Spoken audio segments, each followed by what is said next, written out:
आ जाएंगे सभी साथी क्लास में। स्वागत है आप सभी का एफएम गोल्ड के परिवार पर। चलिए, आप सभी का अभिनंदन है।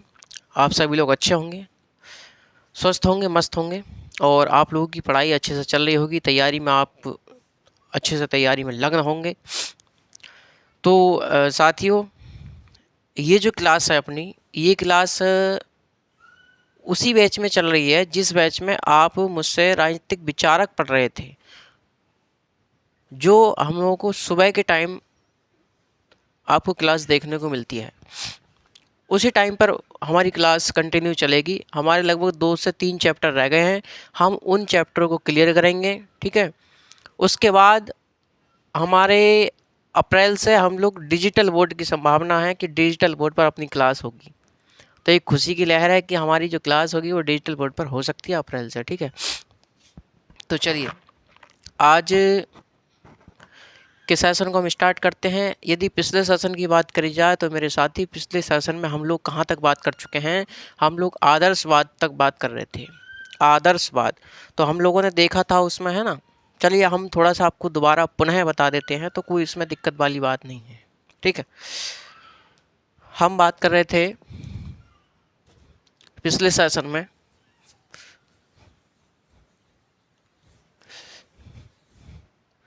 आदर्शवाद पर बात कर रहे थे। आदर्शवाद,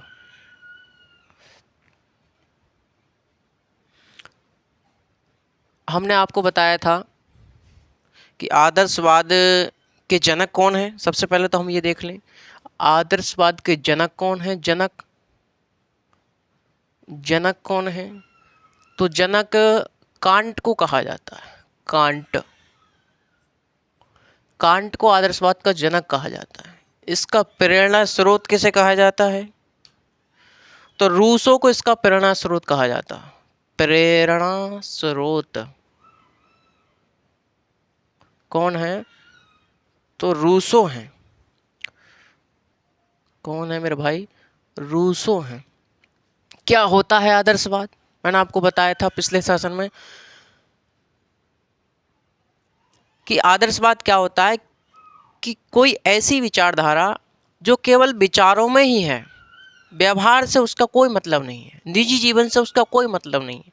आप डेली सोचते हैं कि भाई कल हम ये करेंगे, हम वो करेंगे, अपने जीवन में करेंगे, लेकिन नहीं, 4 घंटा आज पढ़े, कल को 1 घंटा भी ना पढ़े। तो ये क्या है? ये आपकी कल्पनाओं में हो। जो कल्पनाओं में हो, जो केवल विचारों में हो, उसे व्यवहारिक जीवन से उसका कोई लेना देना नहीं हो, उसे हम आदर्शवाद कहते हैं। आदर्शवाद जो होता है वो आध्यात्मिकता और नैतिकता पर बल देता है। ये किस पर बल देता है? तो आदर्शवाद किस पर बल देता है? आध्यात्मिकता,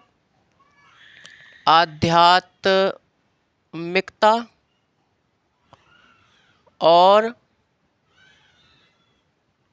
नैतिकता पर बल देता है।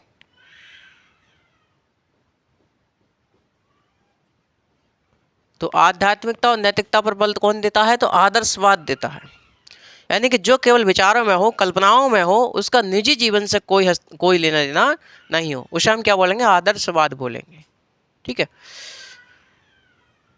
आदर्शवाद के अन्य नाम कौन कौन से हैं? हमने आपको बताया था आदर्शवाद के अन्य नाम कौन कौन से हैं। जैसे आदर्शवाद को हम क्या क्या बोलते हैं? आदर्शवाद को हम प्रत्ययवादी बोलते हैं। प्रत्ययवाद,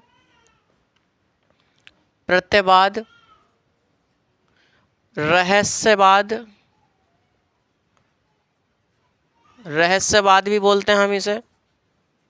क्या बोलते हैं? रहस्यवादी बोलते हैं, प्रत्ययवादी बोलते हैं, नैतिकतावाद, कल्पनावाद, है ना। नैतिकतावाद,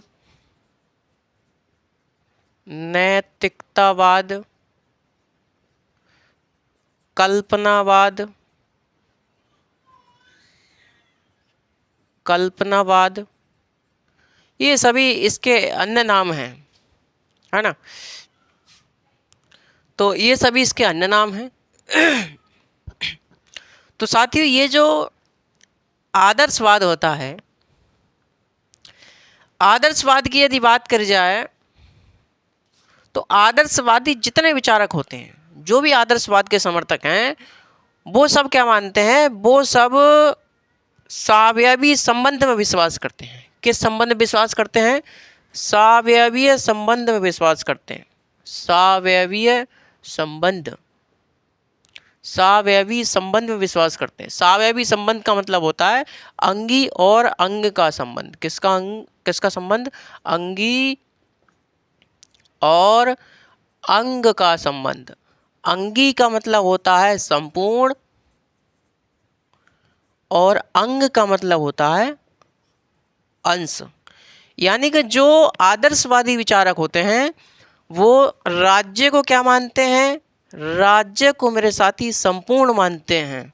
और व्यक्ति को क्या मानते हैं? व्यक्ति को उसका अंश मानते हैं। अर्थात कहा जाए तो ये राज्य को क्या मानते हैं? राज्य को साध्य मानते हैं और व्यक्ति को साधन के रूप में स्वीकार करते हैं। व्यक्ति को साधन के रूप में स्वीकार करते हैं। ये जो आदर्शवाद है, आदर्शवाद व्यक्तिवाद का विलोम है।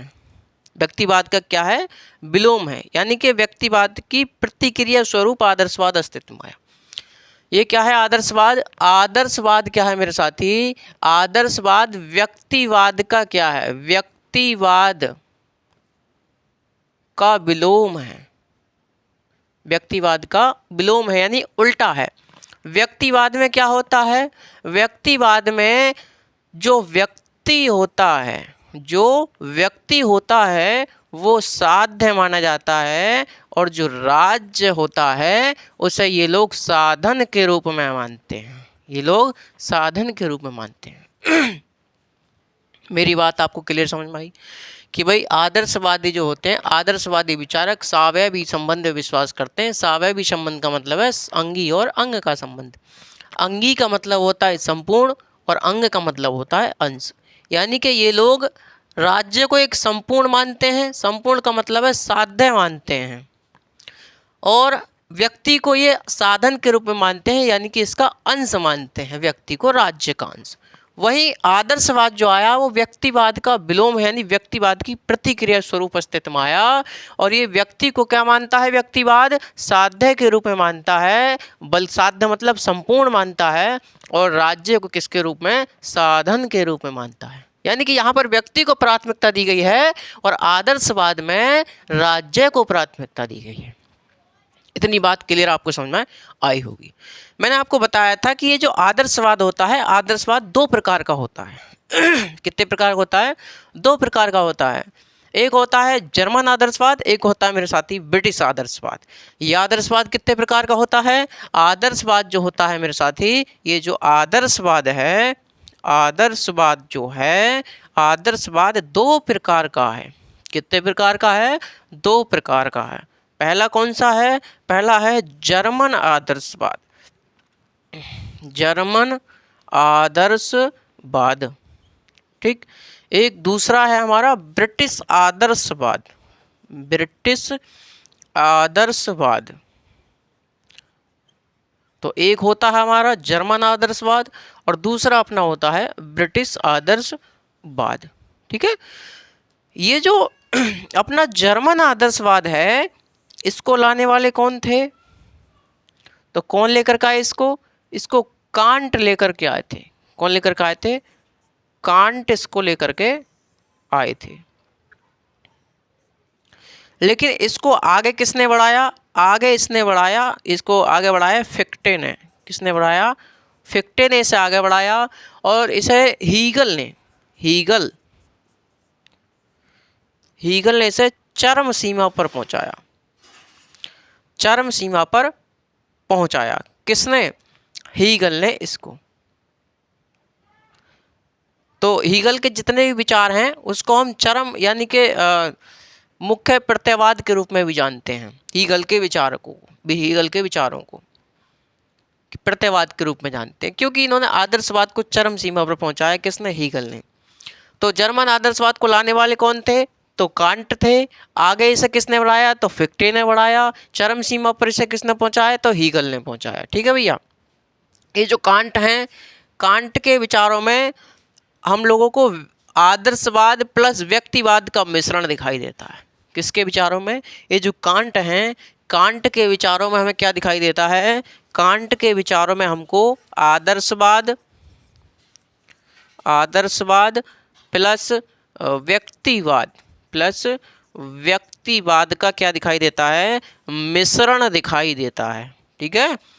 और वही जो हमारे ब्रिटिश आदर्शवाद है, ब्रिटिश आदर्शवाद को लाने वाले कौन थे? तो ब्रिटिश आदर्शवाद को लाने वाले थे कौन? टी.एच. ग्रीन। कौन लाए थे भैया? टी.एच. ग्रीन इसको लाने वाले थे। और इसको आगे जो बढ़ाया वो ब्रैंडले ने बढ़ाया। किसने बढ़ाया? ब्रैंडले ने बढ़ाया। और इसको चरम सीमा पर किसने पहुंचाया? तो बोसांके ने पहुंचाया। किसने पहुंचाया? बोसांके ने पहुंचाया। लाने वाले कौन थे? तो टी.एच. ग्रीन थे। कौन थे भैया? टी.एच. ग्रीन थे। इसको आगे किसने बढ़ाया? तो आगे किसने बढ़ाया? इसको आगे बढ़ाने वाले थे ब्रैंडले। कौन थे? ब्रैंडले।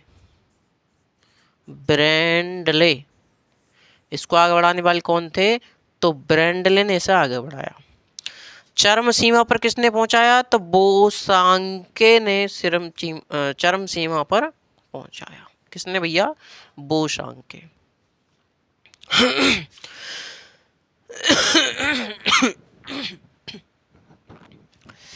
तो ये जो हमारे टी.एच. ग्रीन थे, इनके विचारों में हमको उदारवाद प्लस आदर्शवाद का मिश्रण दिखाई देता है।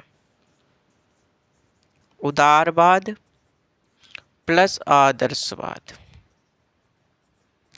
इनके विचार में हमें इनका मिश्रण दिखाई देता है, इन विचारधारा का।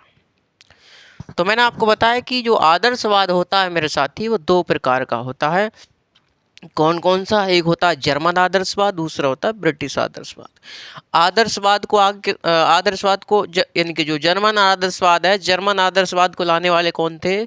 तो कांट थे। कांट इसको लेकर के आए और इसे आगे किसने बढ़ाया? तो फिक्टे ने बढ़ाया। और चरम सीमा पर पहुंचाने वाले हीगल थे। ठीक है।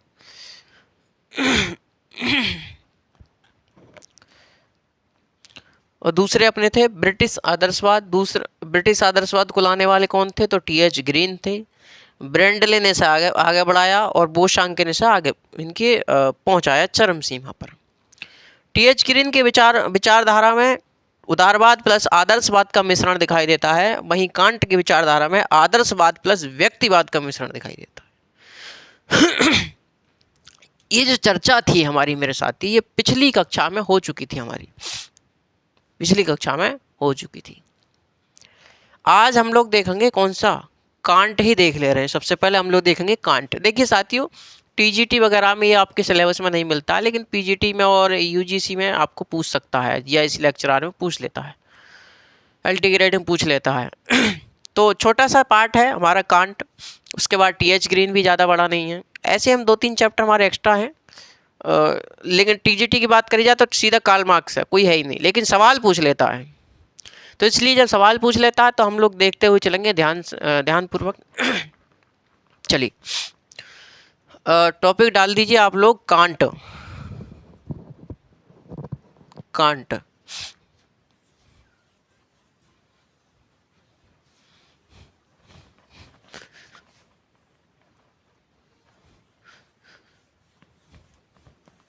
क्योंकि ये पिछली कक्षा थी, तो पिछली कक्षा का भी रिवीजन होना बहुत ज़रूरी था। यदि मैं नहीं समझाता पुनः तो आप भी सोचते कि गुरुजी ने आपने जो बात सही से नहीं बताई। और दूसरी बात, पिछली जो वीडियो हुई थी हमारी, पिछली वीडियो में क्या था कि हमें ब्राइटनेस की दिक्कत आई थी, तो उसमें आपको सही से नहीं चमक रहा होगा, समझे? तो ये दिक्कत थी उसमें, मैंने देखा था, समझे साथियों? डालिए टॉपिक कांट। कांट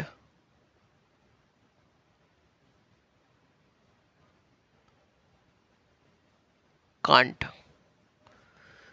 कांट का जो जन्म हुआ वो 1724 ईस्वी में हुआ, और इनकी जो मृत्यु हुई वो 1804 ईस्वी में हुई। 1724 ईस्वी में इनका जन्म हुआ, 1804 ईस्वी में इनकी मृत्यु हुई। इन्हें क्या कहा जाता है? इन्हें आदर्शवाद का जनक कहा जाता है। इन्हें क्या कहा जाता है भाई? इन्हें आदर्शवाद का जनक कहा जाता है। इन्हें क्या कहा जाता है?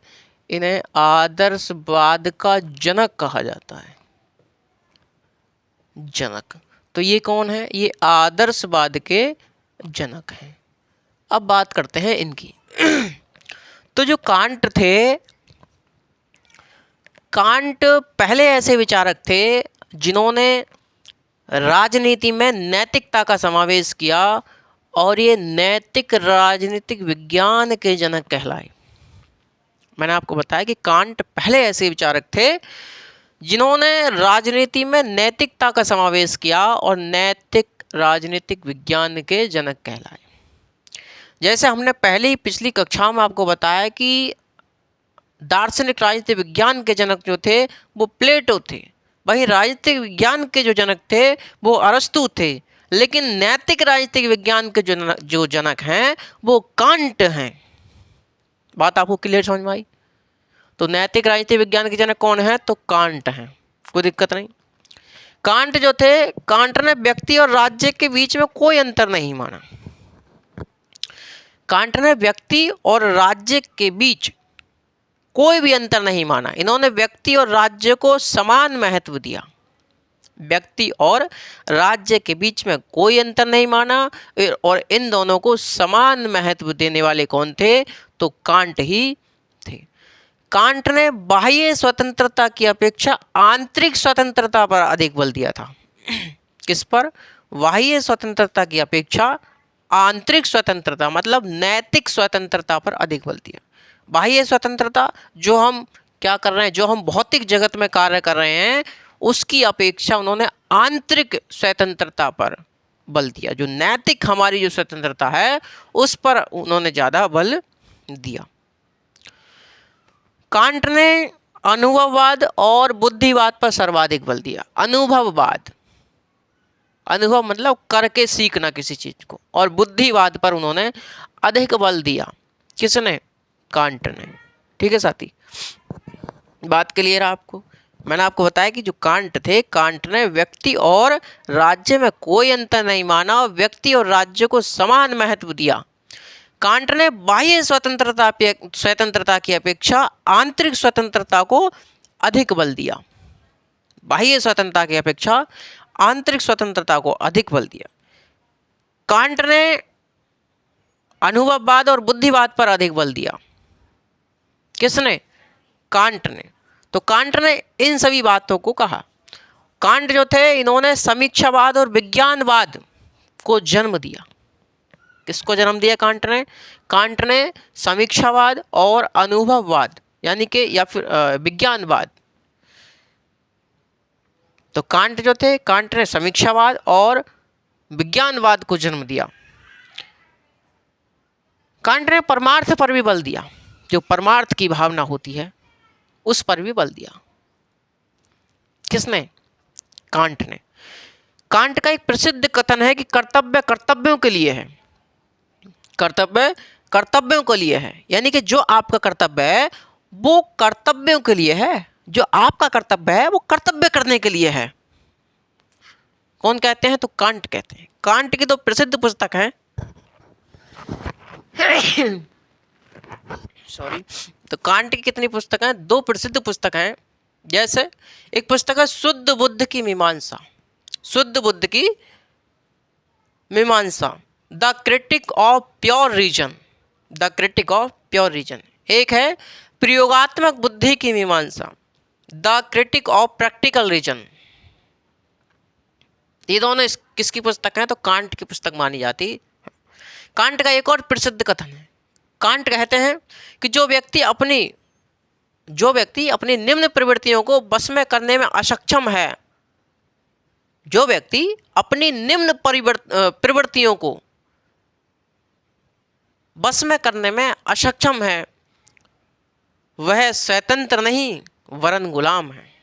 वह स्वतंत्र नहीं बल्कि गुलाम है। सच्ची स्वतंत्रता सार्वभौमिक बुद्धि के विकास में है। कौन कहते हैं? सच्ची स्वतंत्रता सार्वभौमिक बुद्धि के विकास में है। कांट का ये कथन था कि जो व्यक्ति अपनी निम्न प्रवृत्तियों को बस में करने में असक्षम है वह स्वतंत्र नहीं वरन गुलाम है। सच्ची स्वतंत्रता सार्वभौमिक बुद्धि के विकास में है। ये किसका कथन था? ये कांट का कथन था। ठीक है साथियों, इसे लिखने का प्रयास कीजिए आप लोग। क्या लिखेंगे? चलिए लिखिए। कांट पहले ऐसे राजनीतिक विचारक थे, कांट पहले राजनीतिक विचारक थे जिन्होंने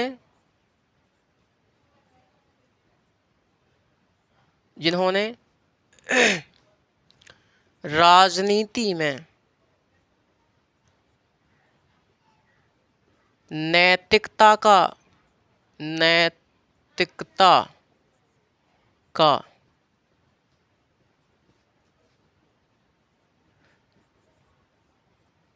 समावेश किया, नैतिकता का समावेश किया और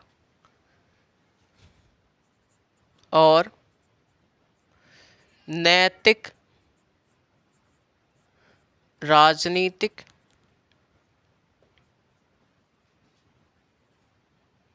विज्ञान के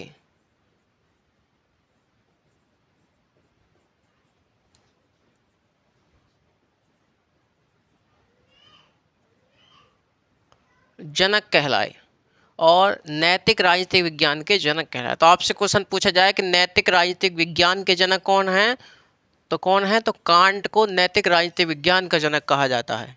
किसको कहा जाता है? तो कांट को कहा जाता है।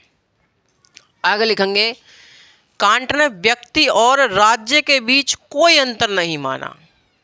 इन्होंने व्यक्ति और राज्य को समान महत्व दिया। चलिए लिखिए, कांट ने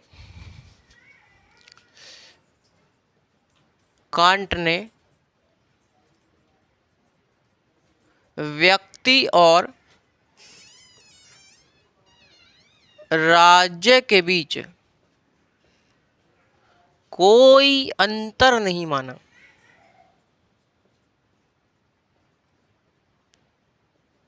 कोई अंतर नहीं माना। इन्होंने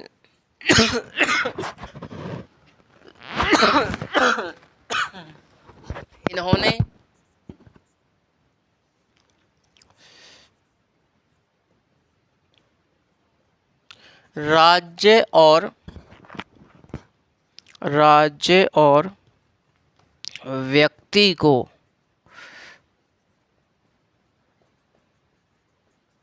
समान महत्व दिया। इन्होंने राज्य और व्यक्ति को समान महत्व दिया।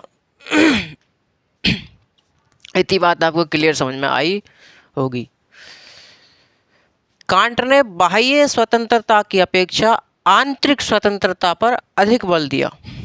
कांट ने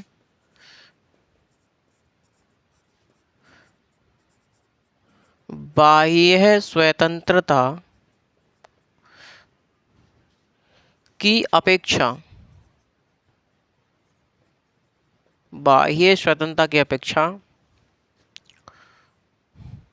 आंतरिक स्वतंत्रता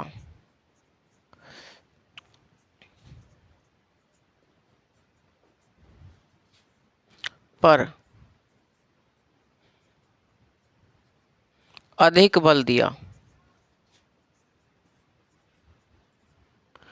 तो इन्होंने बाह्य स्वतंत्रता की अपेक्षा आंतरिक स्वतंत्रता पर बल दिया, यानी भौतिक जगत की स्वतंत्रता की अपेक्षा नैतिक स्वतंत्रता पर इन्होंने बल अधिक दिया। कांट ने अनुभववाद और बुद्धिवाद पर सर्वाधिक बल दिया। कांट ने अनुभववाद और बुद्धिवाद पर सर्वाधिक बल दिया। सर्वाधिक बल दिया।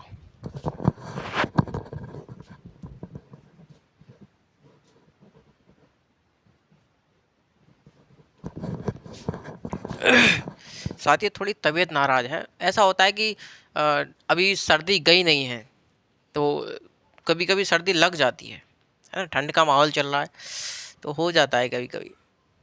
तो चलिए, मैंने कहाँ तक बताया आपको कि जो कांट थे, कांट ने अनुभववाद और बुद्धिवाद पर अधिक बल दिया। कांट, इन्होंने समीक्षावाद एवं विज्ञानवाद को जन्म दिया।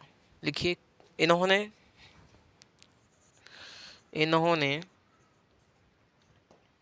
समीक्षावाद इन्होंने समीक्षावाद और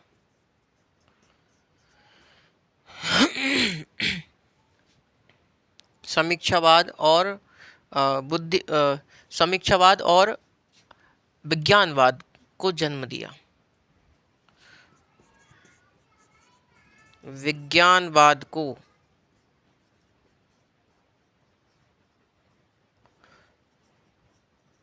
जन्म दिया। समीक्षावाद और विज्ञानवाद को जन्म दिया। इन्होंने परमार्थ पर भी बल दिया। इन्होंने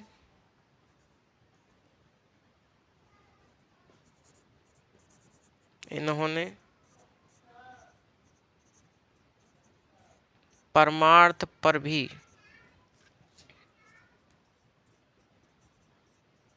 बल दिया।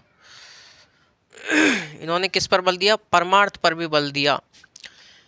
कांट का एक प्रसिद्ध कथन है कि कर्तव्य कर्तव्यों के लिए है। लिखिए, कांट का प्रसिद्ध कथन है, कांट का प्रसिद्ध कथन है, प्रसिद्ध कथन है। तो कांट का प्रसिद्ध कथन क्या है? कि कर्तव्य कर्तव्यों के लिए है। कर्तव्य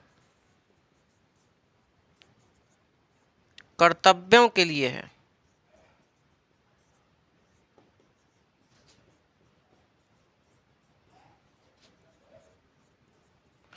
कर्तव्य कर्तव्यों के लिए है। किसका कथन है? तो कांट का कथन माना जाता है। कांट की दो पुस्तकें लिखी कांट ने। कांट की दो प्रमुख पुस्तकें हैं। यहां लिखिए, कांट की पुस्तकें। कांट की पुस्तकें। तो कांट ने दो पुस्तकें लिखी। Number 1, number 2। पहली है शुद्ध बुद्ध की मीमांसा। शुद्ध बुद्धि की मीमांसा।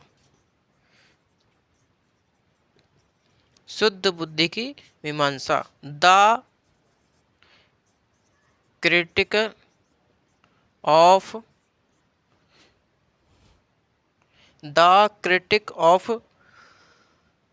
Pure reason.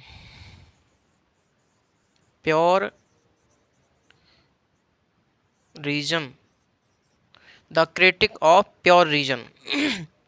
ये इनकी पुस्तक है। दूसरी है प्रयोगात्मक बुद्धि की मीमांसा। दूसरी है प्रयोगात्मक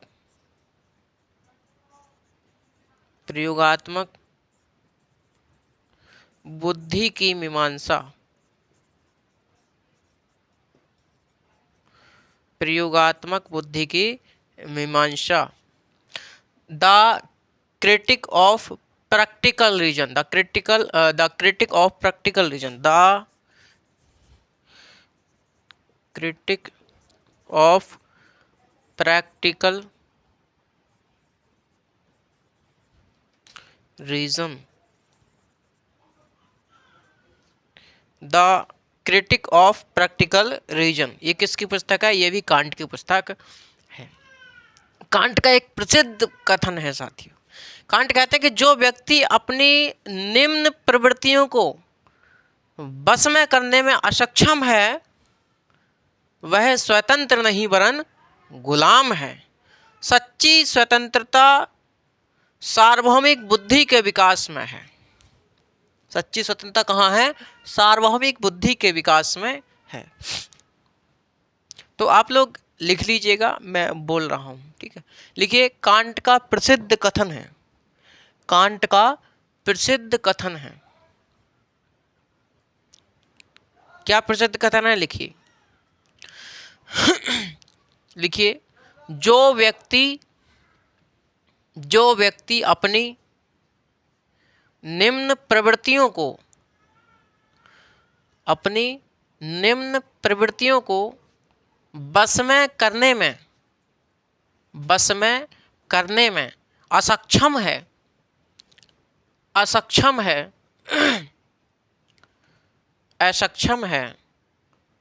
वह स्वतंत्र नहीं वरन गुलाम है।